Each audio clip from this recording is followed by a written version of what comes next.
Bonjour. Donc, du coup, oui, on va enchaîner sur les causes médicales de décès. Donc, je suis Élise Coudin, je suis la directrice du CEPIDC.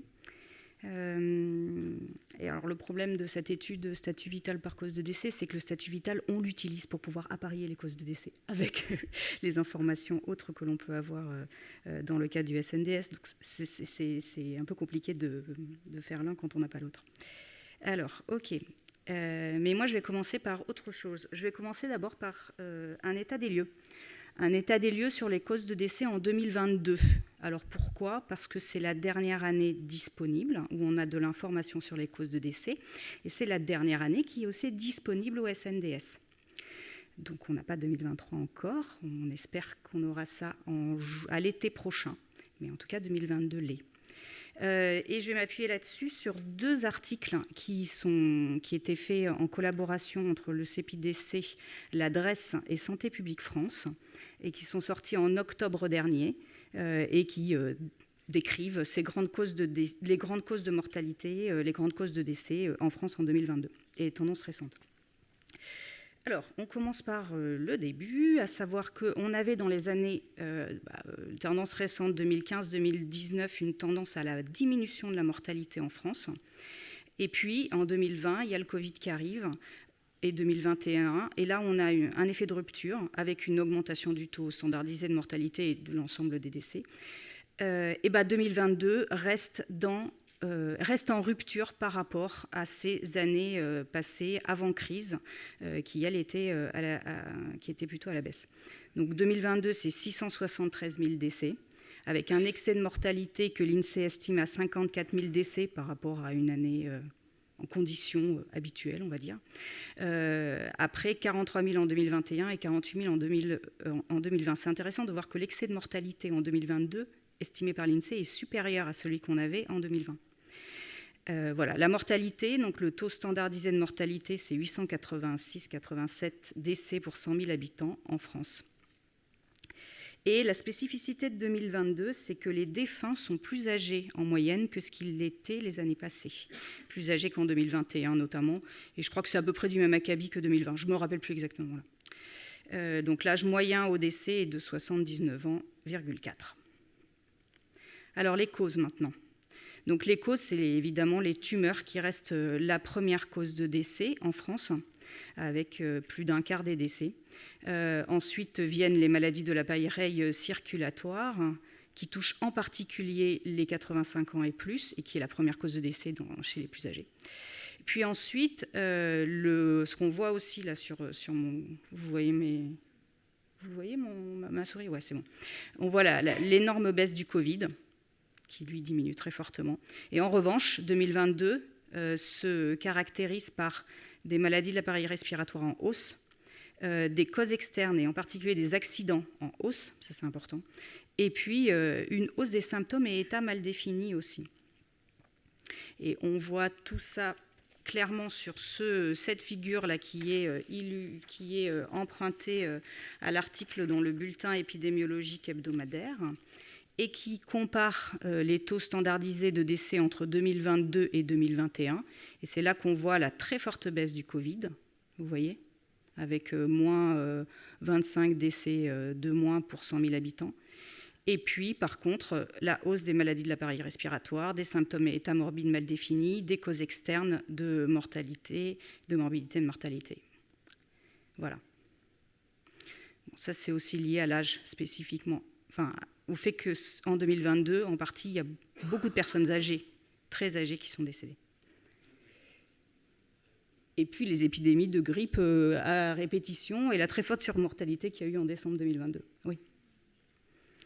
Il y a eu deux épidémies, en fait. Finalement, l'épidémie de grippe de l'hiver, on va dire de l'hiver 2021-2022, s'est portée sur 2022, et l'épidémie de grippe et des virus hivernaux de l'hiver 2022-2023 a commencé en 2022. Donc, du coup, on a eu une combinaison de deux épisodes hivernaux sur l'année 2022. Voilà. Autre chose qui peut être intéressante, c'est les causes de décès par lieu institutionnel de décès. Donc ça, c'est un point qui est détaillé plus précisément dans l'étude des résultats, dans l'autre article étude des résultats. Causes de décès en France en 2022, recul du Covid, hausse des maladies respiratoires. et où on voit les choses suivantes. Alors, en France, on avait à peu près un quart des décès qui étaient à domicile, donc 23%. C'est en hausse, et cette hausse se poursuit. En 2022, c'est une hausse dans les années récentes. Alors évidemment, se pose la question du lien avec l'hospitalisation à domicile. Parce qu'on a aussi une hausse de la HAD qui, elle aussi, se poursuit en 2022. Ce qui est intéressant et qui peut-être peut vous intéresser en fait, dans l'approche fin de vie, c'est qu'on voit que le nombre de décès en HAD augmente plus vite ou plus que le nombre de patients en HAD. Donc en fait, ça veut dire que l'occurrence du décès en HAD, en situation de HAD, eh bien, ça c'est des données ça c'est de l'information qui ne vient pas du tout des causes de décès, c'est de l'exploitation du SNDS, d'accord. Parce que vous ne comprendriez pas pourquoi j'en parle. Eh bien, augmente plus fortement et plus rapidement en tout cas que le nombre de patients en HAD. Voilà. Maintenant, si on revient sur les causes de décès, les décès à domicile concernent la plupart du temps des maladies de l'appareil circulatoire, 23%, mais aussi pas mal de cancers, 22%. Mal définies, 9%, et évidemment les causes externes, notamment les accidents, les chutes, etc., sont plus fréquentes à domicile, ce qui est logique qu'ailleurs, potentiellement, donc on a 9% de causes externes. Maintenant, dans les établissements de santé, ça concerne 53% des décès, c'est quand même toujours la grande majorité, 42% dans les établissements publics de santé et 11% 11 points pour les établissements privés. Les tumeurs, 28% pour le public, 51% pour les établissements privés. Ça, c'est lié au fait que les CLS, les centres de lutte contre le cancer sont notamment des associations et donc dans un régime privé et pas dans un régime public. Du cardio, mais moins fort, et du respiratoire, 9% dans le public. Là, ça, c'est la hausse, c'est lié à la hausse des maladies respiratoires qu'on a pu avoir et des décès pour cause de maladies respiratoires qu'on a pu avoir en 2022. EHPAD, 20% des décès, en hausse aussi, avec là les cardios comme cause de décès principale, les tumeurs beaucoup moins fréquentes, mal définies et troubles mentaux, eux, plus importants. Ça, c'est lié aussi à l'âge des personnes qui sont effectivement en EHPAD et qui décèdent. Alors, ça, c'était juste un graphique pour indiquer ces évolutions par lieu institutionnel de décès. Et donc, là, vous pourrez y revenir si vous le souhaitez. Mais ce qui est intéressant de voir, c'était que, entre 2021 et 2022, on a une hausse des décès toutes causes dans les EHPAD, les maisons de retraite et à domicile. On a une baisse en établissement de santé publique et dans les établissements de santé privés. Et puis, typiquement, qu'est-ce que j'avais noté ? Ce qui était intéressant, c'était la hausse. Dans les EHPAD et maisons de retraite, on avait des hausses sur les maladies cardio pour le cardiaque et l'appareil respiratoire, liées aux âges très importants aussi des personnes en EHPAD, et aussi des autres symptômes et états mal définis. À domicile, moins de tumeurs en 2022 qu'en 2021, mais en revanche, des causes externes qui étaient plus élevées. Ça, c'était intéressant. Et c'est ce qu'on retrouve aussi dans les établissements de santé publique avec une hausse des causes externes, la très forte hausse des maladies de l'appareil respiratoire dont on a parlé tout à l'heure, et en revanche, la chute du Covid. Voilà. Alors, maintenant, la question qui vous intéresse, que peuvent apporter les données sur les causes de décès comme données sur la fin de vie ?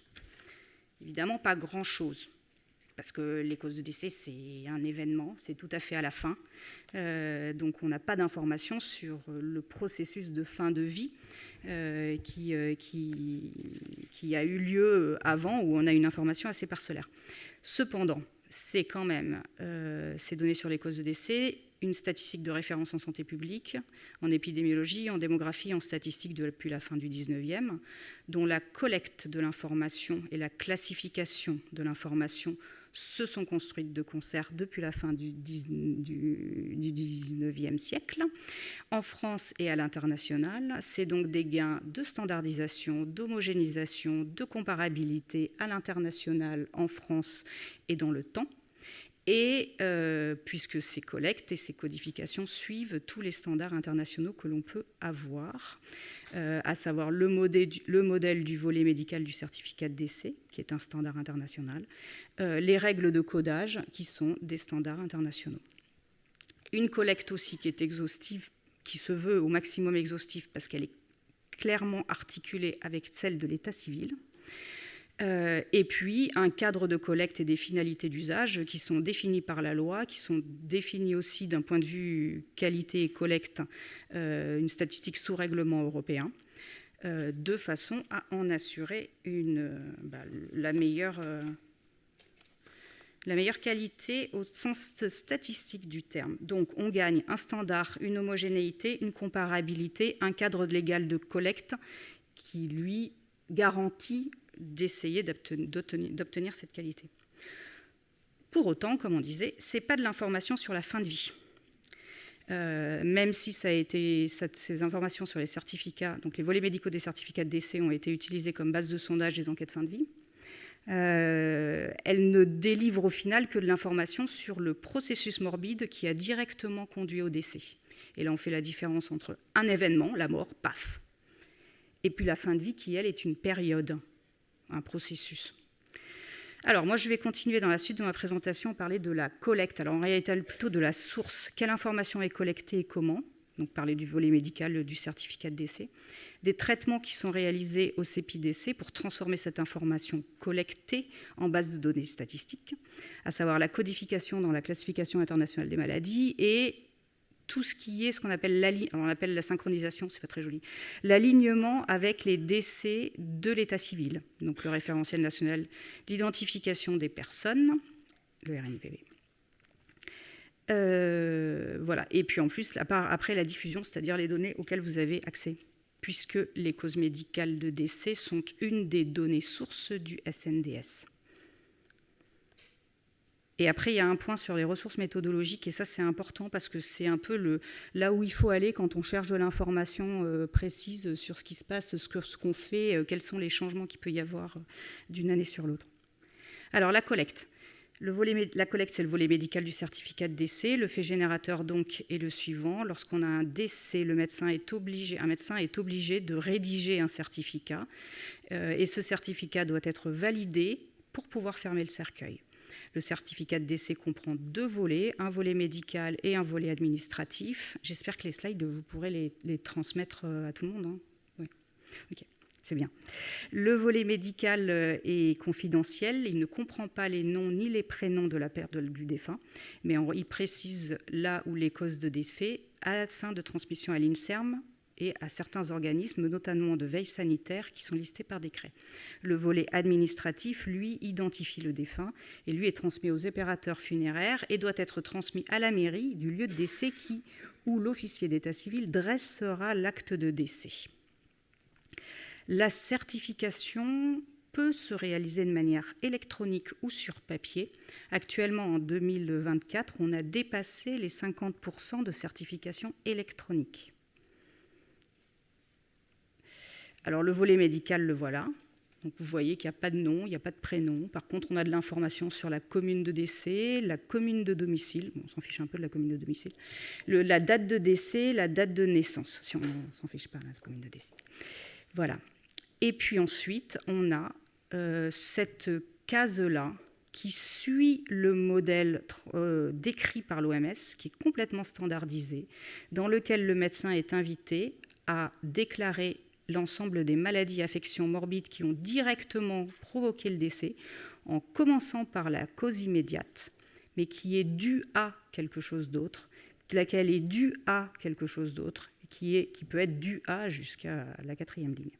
Et puis en partie 2, d'autres états qui ont contribué au décès, mais sans être impliqués directement dans le processus morbide qui a conduit au décès.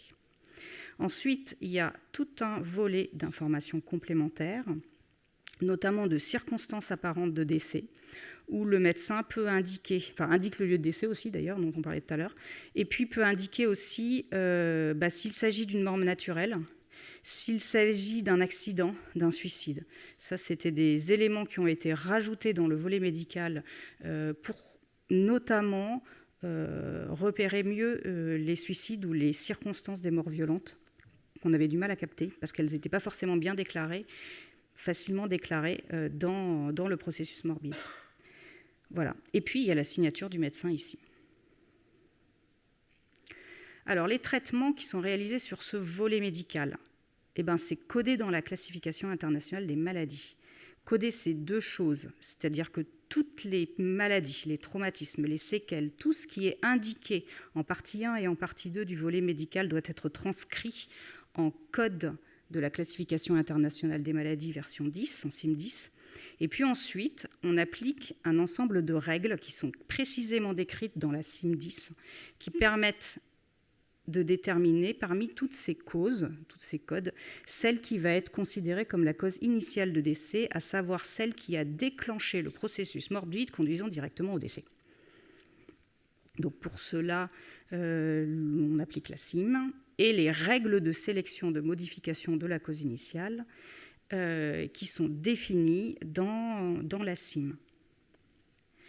Alors, coder, c'est un exercice complexe parce qu'à partir du texte médical qui est inscrit ici, même s'il est quand même faiblement structuré, puisqu'on incite quand même le médecin à indiquer un enchaînement causal, il est libre, il est polysémique, il comprend de nombreux libellés, il comprend des acronymes, des lettres en grec, des incohérences dans l'enchaînement causal. Eh bien, on doit transformer ce texte médical en un langage statistique qui, lui, est commun, qui est homogène, qui est systématique, qui sera comparable dans le temps et l'espace. Voilà, ça c'est des exemples. Alors moi je comptais sur le fait que Claire Morgan, mais peut-être que vous allez la remplacer sur ce coup-là aussi, que Claire Morgan, qui était une ancienne directrice adjointe du CEPIDC, soit là pour nous dire quelle était la cause initiale quand elle voyait ces certificats-là. Elle avait encore ses souvenirs, mais bon, elle n'est pas là. Donc voilà, ça est simplement des exemples pour indiquer que typiquement là, la cause immédiate qui était une détresse respiratoire qui était due à un état grippal, lequel était dû, indiqué comme dû à une insuffisance cardiaque, et typiquement, là, ce sera l'état grippal qui sera considéré comme la cause initiale du décès et pas du tout l'insuffisance cardiaque, car l'insuffisance cardiaque ne cause pas un état grippal. Bon, voilà, des trucs comme ça. Bon, voilà, et puis voilà, après, vous avez d'autres exemples de règles de codage qui font ressortir quelle va être la cause initiale. Ici, ce sera le cancer, et puis là, on ira même aller chercher l'Alzheimer, parce que l'information qui est indiquée dans le processus morbide est trop peu informative. Ouais.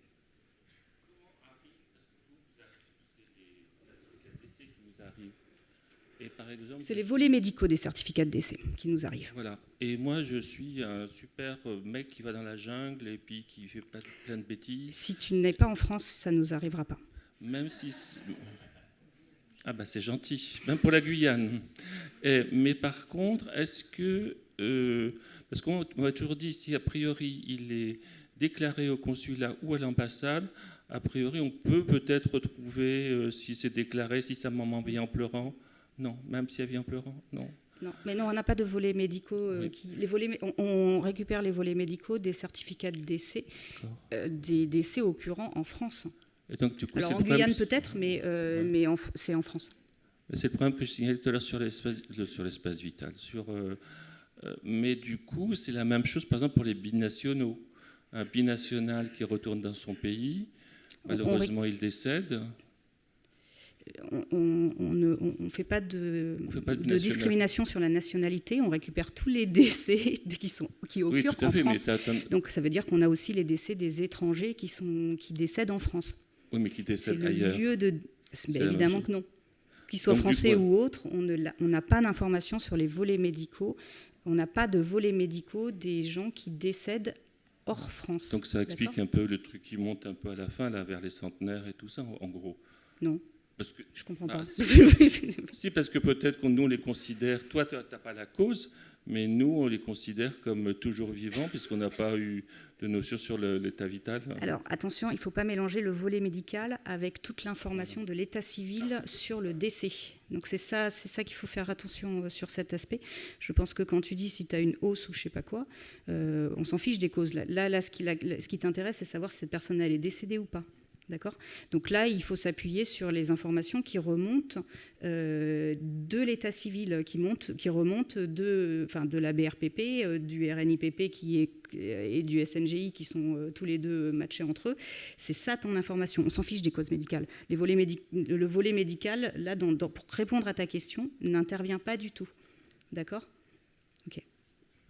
Et ce qu'on voit souvent dans les certificats quand on les étudie, c'est mort de vieillissement. Ouais, bah oui, ça va malheureusement en R99 et ça serait tellement bien d'avoir plus d'informations pour effectivement les décès des personnes très âgées. Donc en fait, là, je montrais qu'il y avait pas mal de cas de cause initiale qui étaient considérés comme étant symptômes et états mal définis, et notamment en 2022. Et effectivement, ce sont des catégories qui sont de décès qui sont surreprésentées chez les personnes très âgées. Mais c'est logique, c'est effectivement logique. Et puis c'est beaucoup plus difficile en plus de certifier, d'identifier un processus morbide dans un cas d'une personne très âgée qui peut cumuler plein de pathologies, beaucoup de multimorbidité, etc., où les choses sont beaucoup moins claires. Et où aussi l'indicateur de cause initiale est beaucoup moins intéressant. Et ça sera la fin. C'est-à-dire que le conseil qu'on peut faire, c'est de récupérer, quand on travaille sur la fin de vie, il est important de regarder toutes les causes qui sont indiquées dans le certificat. Et encore, on pense que c'est un sous-ensemble des pathologies qui étaient impliquées dans l'affaire, quoi. Oui. Alors, je continue sur les traitements. Donc, on disait qu'il y avait un besoin d'homogénéité, de systématique, puisqu'on transformait le texte médical en langage statistique commun.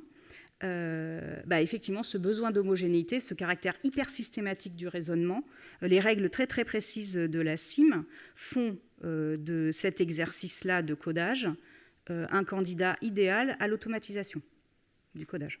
Comme ça, on applique comme ça, on est sûr d'avoir des éléments qui sont comparables, qui sont constants, qui sont comparables dans le temps, qui sont comparables dans l'espace. Alors, il y a deux types maintenant d'automatisation, deux niveaux d'automatisation qui sont réalisés de notre côté.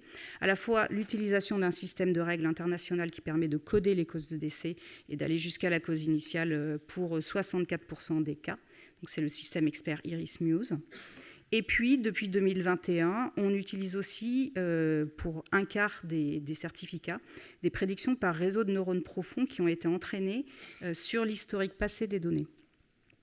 Et puis, on garde quand même toujours du codage manuel, ça correspond à peu près à 13% des certificats, c'est du codage manuel assisté par IRIS-Muse, donc à savoir très lié quand même aux règles de codage automatisées qui sont derrière le logiciel, le système expert IRIS-Muse, mais dont on maîtrise complètement le nombre à faire passer par notre équipe de codage de façon à respecter les calendriers de production. Donc en fait, on traite manuellement à peu près 90 000, ça c'est les chiffres pour 2022 je crois, 90 000 certificats manuellement, 160 000 par prédiction de réseau de neurones et 430 000 par codage automatique par batch du système expert IRIS-Muse. Tout l'enjeu après, c'est d'articuler ces modes de codage entre eux, de façon à maximiser la qualité statistique.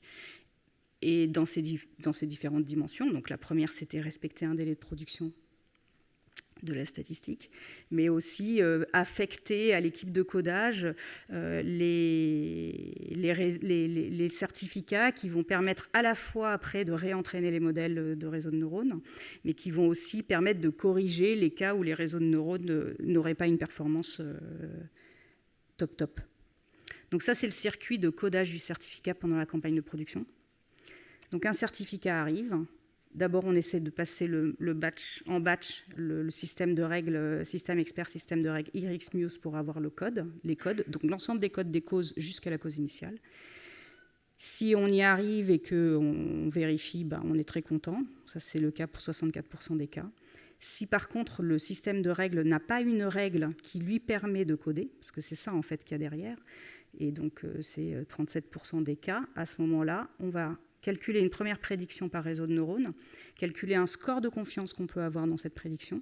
Si le score de confiance est trop faible, À ce moment-là, on va envoyer à l'équipe de codage pour un codage manuel, en commençant par les pires, les certificats qui ont les scores les plus faibles. S'il n'est pas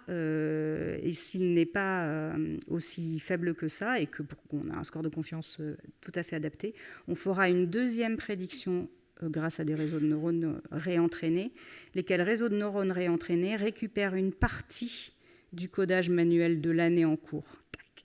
Voilà. Et ça nous donne le codage pour les 12%. Et je me suis trompée, il y a un 25%. Ici, c'est 12 et ici, c'est 25. Ah ouais, tiens, il faudrait que je fasse corriger ça. Donc ça, ce schéma, c'est un schéma qui va apparaître dans un article apparaître du Courrier des statistiques de décembre 2024, dans 2 semaines, qui revient sur un peu toute l'historique des statistiques sur les causes de décès et les modes et ce lien entre codification, classification, codification et son évolution. Ok. Alors, deuxième partie du traitement, c'est aligner les volets médicaux avec la statistique des décès, donc avec l'information qui vient alimenter l'état civil. Ok, donc je reprends. Mon médecin, il certifie, soit par papier, soit de manière électronique, un certificat de décès. Le volet administratif est envoyé aux autres opérateurs et à la mairie. Le volet médical, cacheté, est donné à la mairie.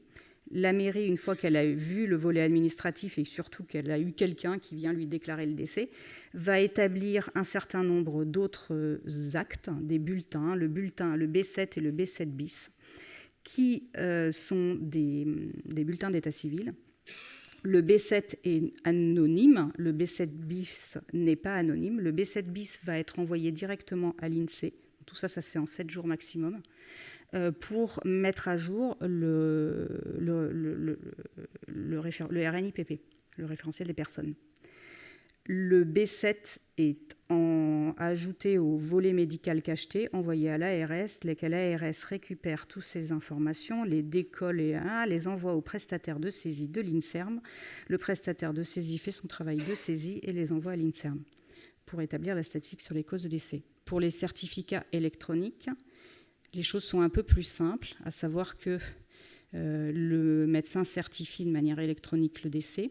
Il y a un e-volet administratif qui est envoyé directement à la mairie. Il y a un lien qui manque sur mon graphe ici qui envoie les noms et prénoms et les numéros des personnes qui sont décédées directement à l'INSEE pour la mise à jour pour vérifier que l'information que l'INSEE recevra via le B7 bis correspond bien et qu'il n'y ait pas des décès qui ont été oubliés pour que l'INSEE puisse revenir à la mairie. Et puis ensuite, il y a le volet médical qui est mis à disposition directement du CPDC. Bon, tout ça pour dire quand même que le circuit de remontée de l'information, il est quand même pas très très clair, un peu compliqué, et qu'il induit le fait qu'on a besoin en fin de course d'avoir une synchronisation, un alignement entre ces décès-là et ces décès-là. Donc cet alignement, cette synchronisation est faite pour compléter les trous de collecte. On a à peu près 2% des décès dont on ne reçoit pas au CPDC les volets médicaux. Par contre, l'INSEE en reçoit beaucoup plus, moins de 0,3% sont reçus par l'INSEE. Il y a un enjeu de dédoublonnage, surtout avec l'arrivée de la certification électronique, ou même des fois des certificats et papier et élec pour le même décès. Il y a 1% de doublons qui sont reçus par l'INSERM. Donc du coup, c'est vraiment un enjeu de dédoublonnage important. Et puis un enjeu de correction et d'enrichissement des variables, notamment les variables qui sont les plus sûres sont les variables qui sont dans le répertoire des personnes, donc la commune de naissance, la date de naissance. Et puis on récupère aussi, on met aussi en cohérence avec le B7, le B7 bis, donc avec les bulletins d'état civil, la nationalité, le statut marital, l'activité au décès. Bon, c'est pas très intéressant l'activité au décès. La situation professionnelle, la plupart du temps au décès aussi, c'est intéressant pour les personnes qui décèdent jeunes, mais ça n'a pas d'importance. Enfin, c'est pas très intéressant pour les personnes beaucoup plus âgées, parce que retraités, bon voilà. Et puis la profession ou ancienne profession, alors, l'ancienne profession n'est pas de très bonne qualité, donc ça c'est un peu embêtant. Domicile, lieu de décès. La méthode de synchronisation combine côté INSEE, l'identification au RNIPP pour les certificats électroniques et l'appariement entre les décès enregistrés à l'INSEE via l'information qui est émise au niveau du B7 bis, et dans celle qui alimente l'acte de décès, et les volets médicaux qui sont reçus au CEPI-DC sur la base des variables communes. Donc vous avez vu que dans le volet médical, par exemple, on avait la commune de décès, les dates de naissance et de décès. On a aussi le sexe, on a aussi le numéro de l'acte. Et donc cette synchronisation se fait en relâchant au fur et à mesure un certain nombre de contraintes pour pouvoir améliorer cet appariement. L'information importante à retenir ici, c'est que pour 98% des décès qui sont enregistrés à l'INSEE, on a une cause de décès. Et là, vous allez me dire, ouais, mais alors dans le SNDS, ça n'est le cas que pour 87%. Et oui, parce que le statut vital ne remonte pas bien, confère la remarque précédente. Voilà, pas uniquement ça, mais en fait, voilà. Donc la base, donc pour 98% des décès enregistrés à l'INSEE sont apparables, on a une cause de décès. Alors, la diffusion de la base. Pour 2%, c'est les trous de collecte dont je parlais tout à l'heure. Diffusion de la base. Donc, la base de données sur les causes médicales de décès est mise en, on va dire, envoyée en flux quotidien à la veille sanitaire au fil de l'eau. Tout ce qui est reçu au CEPI-DC est partagé avec Santé publique France au fil de l'eau et avec l'ARS Île-de-France dans le cadre d'une expérimentation aussi qui s'appuie sur le même flux d'informations.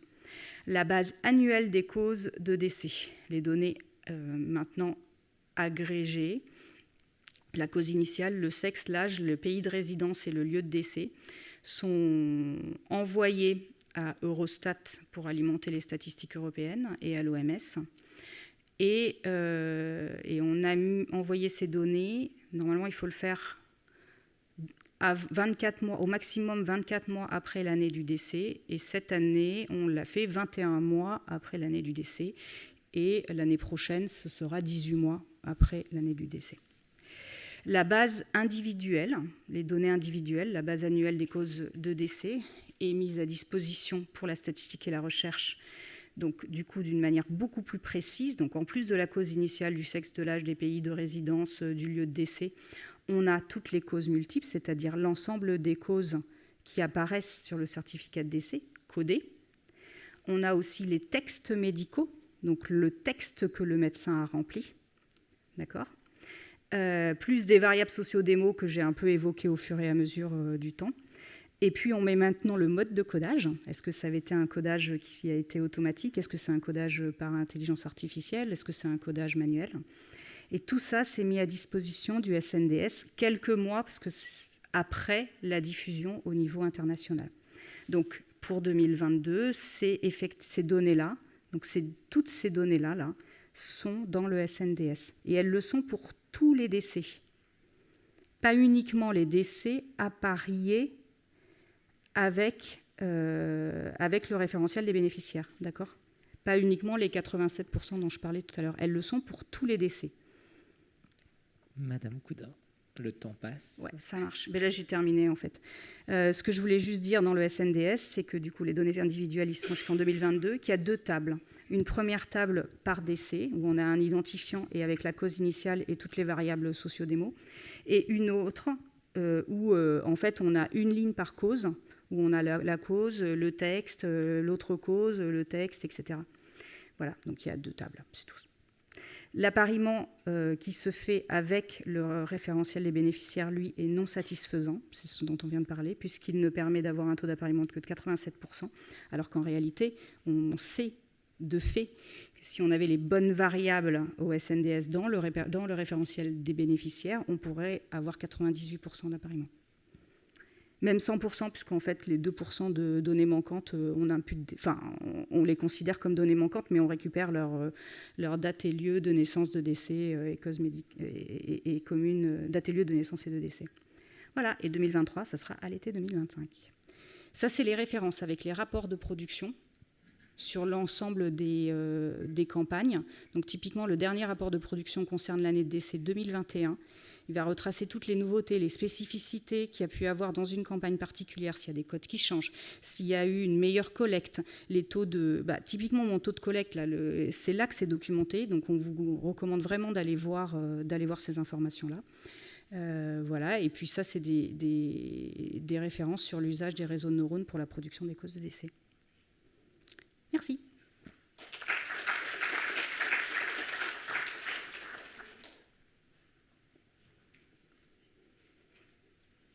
Je l'ai... Ah oui, voilà. Merci.